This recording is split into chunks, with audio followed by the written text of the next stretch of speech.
खोकर साहब, मियाँ साहब बात तो बड़ी ज़बरदस्त कर रहे हैं। 18वीं तरमीम वो है जिसका आज भी बिलावल भुट्टो साहब हो या आसिफ अली जरदारी साहब हो, वो इसका क्रेडिट लेते हैं। वो ये कहते हैं कि जनाब हमारी एफर्ट से हम 18वीं तरमीम और हम वो वाहिद हुक्मरान थे जिन्होंने पावर अपने पास समेटने के बजाय पावर तकसीम कर दी।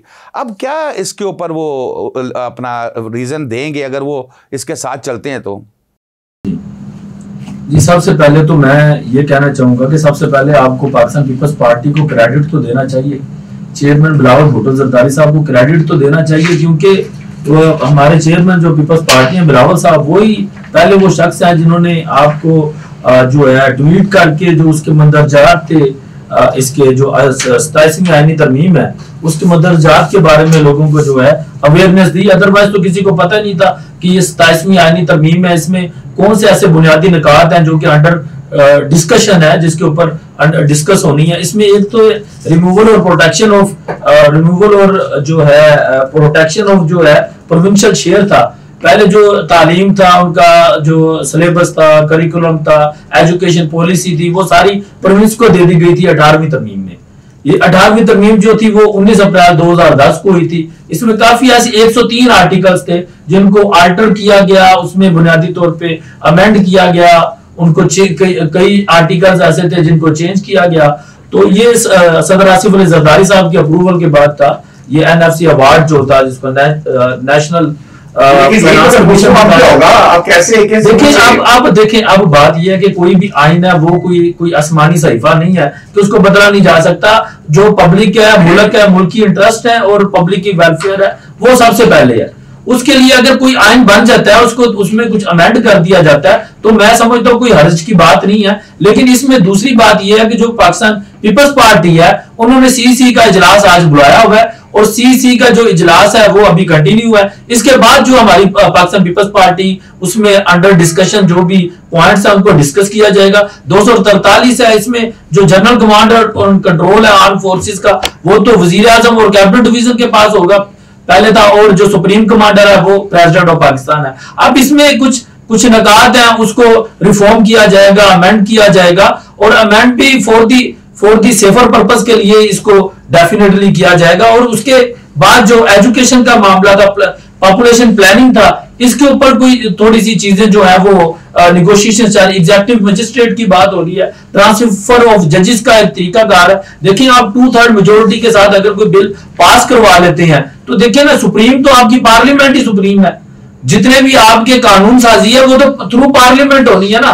वो आप ना चौकों में हो सकती है, ना वो मीनार पाकिस्तान बैठ के ना वो जुडिशरी का। आपको लारा तो हो ही गया होगा कि सीसी कहां जा रही है। देखिए बात फिर वही है जो हम बात कर रहे हैं। इमरान साहब, क्या लाइन है जी आपकी इसके ऊपर आईनी अदालतों पे, और आपकी पार्टी क्या कहेगी इसके ऊपर कि एक ऑलरेडी आईनी बेंच जब काम कर रहा था, मियाँ साहब ने बड़ी अच्छी बात की, माहौलियात का बेंच अलग होता है, फिर उसके बाद दहशतगर्दी के अलग होते हैं, वो सिविल के अलग होते हैं जो सुनने होते हैं केस, तो उसी तरह एक आईनी बेंच भी बन गया हुआ था, उसी को भी चलाते रहते। जी, वो कहते हैं अपने किरदार पर डालकर पर्दा हर शख्स कह रहा है कि ज़माना ख़राब है। बात बड़ी सिंपल सी है, जब पाकिस्तान पीपल्स पार्टी की गवर्नमेंट थी और हमने एक आईनी अदालतों के ऊपर पार्लिमानी जो कमेटी बनाई थी, उसको बुलडोज किसने किया था? वो जुडिशियल एक्टिविज्म नहीं था कि वो उस आईनी जो कमेटी थी, जो आईनी तरमीम के ऊपर जो कमेटी पार्लियामेंट की बनाई गई थी, उस कमेटी को एक 2011 में एक जजमेंट पास करके उसको कमेटी को सबूताज किया गया, बुलडोज कर दिया गया। आया कि वो जुडिशियल एक्टिविज्म नहीं था। अगर हम कहते हैं कि जुडिशियल रिफॉर्म्स होनी चाहिए तो इसमें क्या गलत बात है? भाई जुडिशियल, अगर कोई जुडिशियल ऑफिसर लाहौर से इस्लामाबाद उसका ट्रांसफर हो जाता है तो कौन सी बड़ी बात है? इधर जो दूसरे लोग जो मुल्क में काम कर रहे हैं उनके ट्रांसफर नहीं, लेकिन इसमें इमरान साहब बात यह है कि अगर किसी अकाउंटेबिलिटी, अगर किसी पॉलिटिशियन की अकाउंटेबिलिटी हो सकती है तो जुडिशियल ऑफिसर की अकाउंटेबिलिटी क्यों नहीं हो सकती? उसकी भी होनी चाहिए। लेकिन मियां अपना यहाँ पर एक इमरान साहब, मियां साहब ने एक बड़ी अच्छी बात की है। एक डर आ गया ना, मसलन मैं अगर सूबे का या मुल्क का एक चीफ एग्जीक्यूटिव हूं या मैं पावर में हूं, मेरे खिलाफ कोई जज साहब क्यों फैसला देंगे, या मैं प्रेसिडेंट हूं या मेरे किसी मिलने वाले का, वो कहेंगे ओ यार इन्होंने चुक के मैंने कोयटे सुट देना है, तो दफा करो, लाहौर बैठे रहो या कराची पिंडी बैठे रहो। ये भी तो एक खतरनाक बात है ना।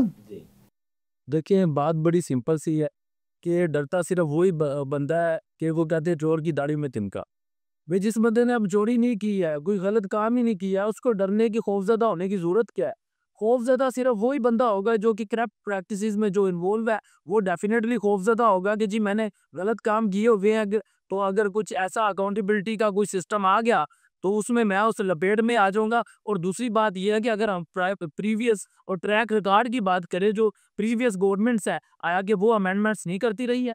2019 में आपका जो लोकल बॉडी सिस्टम है, इसके ऊपर जो पाकिस्तान तहरीक इंसाफ की गवर्नमेंट थी, उन्होंने असेंबली से, पंजाब असेंबली से पास करवाया और उसकी सेक्शन 3(2) के तहत जो है वो लोकल बॉडी सिस्टम को ही उन्होंने बुलडोज कर दिया, डिसॉल्व कर दिया। और उन्होंने वो सारा एक तीन किस्म की जो असेंबलीज होती है, एक फेडरल जो है गवर्नमेंट है, एक प्रोविंशियल असेंबली है और उसके बाद लोकल गवर्नमेंट है। आपने लोकल गवर्नमेंट का सारा सिस्टम ही तहस नहस कर दिया। Asad Iqbal versus federation of Pakistan case आया, उसके बाद जो है दानियाल चौधरी केस आया और हाई कोर्ट के जस्टिस, जो चीफ जस्टिस ऑफ पाकिस्तान थे जस्टिस गुलजार, उन्होंने जजमेंट दी। उन्होंने कहा जी ये 2019 में जो आपने ये किया है, आपने तो ये 58(2)B के मुताबिक उस सेक्शन को उन्होंने काट दिया। बात यह है कि अगर हम प्रीवियस रिकॉर्ड की बात करें तो ये जो जो दूसरी गवर्नमेंट्स है वो करती रही हैं, ये यही काम बुलडोज करती रही हैं। आज हम क्या बात कर रहे हैं, पाकिस्तान पीपल्स पार्टी कह रही है कि जो रिफॉर्म्स का जो प्रोसेस है वो जारी सारी रहना चाहिए, कि अगर एक चीज में कुछ रिफॉर्म हो सकती है तो उसके ऊपर डिस्कशन भी होनी नहीं, चाहिए। इसका मतलब यह है कि मियां साहब इसका मतलब यह है, इमरान भाई की बात को अगर हम मान ले तो इसका मतलब है कि मौजूदा जुडिशल सिस्टम जो अभी तक है, इसके अंदर बेशुमार खराबियां होनी शुरू हो गई हुई थी, जिसकी वजह से फौरी तौर पर 2024 के अंदर बेंच बनाया गया। फिर उसके बाद अब इसको कॉन्स्टिट्यूशनल कोर्ट बनाया जा रहा है। सिस्टम खराब हो रहा था। देखिए फिर वही बात है, उन्होंने खुद ही बता दिया कि बेसिकली ये जुडिशियल एक्टिविज़म था और उस जुडिशियल एक्टिविज़म को शायद अब रोकने के लिए ये इक़दाम कर रहे हैं। ठीक है, यही मैं कह रहा हूँ कि भाई आप कम अज़ कम हमारी जुडिशरी के स्ट्रक्चर को तो ख़राब ना करें। आप जजिस को बग़ैर दांतों के बैठे हुए जज ना साबित करें। आप ये ना करें कि वो आपसे खौफज़दा होकर फैसले करें। आप देखें कॉन्स्टिट्यूशन बेंच बन गया, 26वीं 8वीं तरमीम उसमें चैलेंज हुई, क्या हुआ? 1 साल बाद वो लगा, पिछले 2 माह से उसकी हियरिंग हो रही है और 2 माह में अभी तक यही फैसला नहीं हो रहा कि क्या कॉन्स्टिट्यूशनल बेंच के जजेस ने इसको सुनना है या तमाम की तमाम फुल कोर्ट ने इसको सुनना है या कितने लोग इसमें बैठेंगे और फिर उसका फैसला करेंगे। तो यही मैं कह रहा हूँ कि यहाँ तो अब होगा ये कि हुकूमत जिस तरह चाहेगी, जो चाहेगी वो मैनेज किया करेगी, उनकी मंशा के मुताबिक फैसले आएंगे और अगर नहीं आएंगे तो फिर जज भुगतेगा।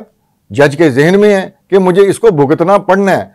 तो भाई आप क्या कौन सी जुडिशरी पैदा करना चाह रहे हैं? क्या लोगों को मिसाल देना चाह रहे हैं?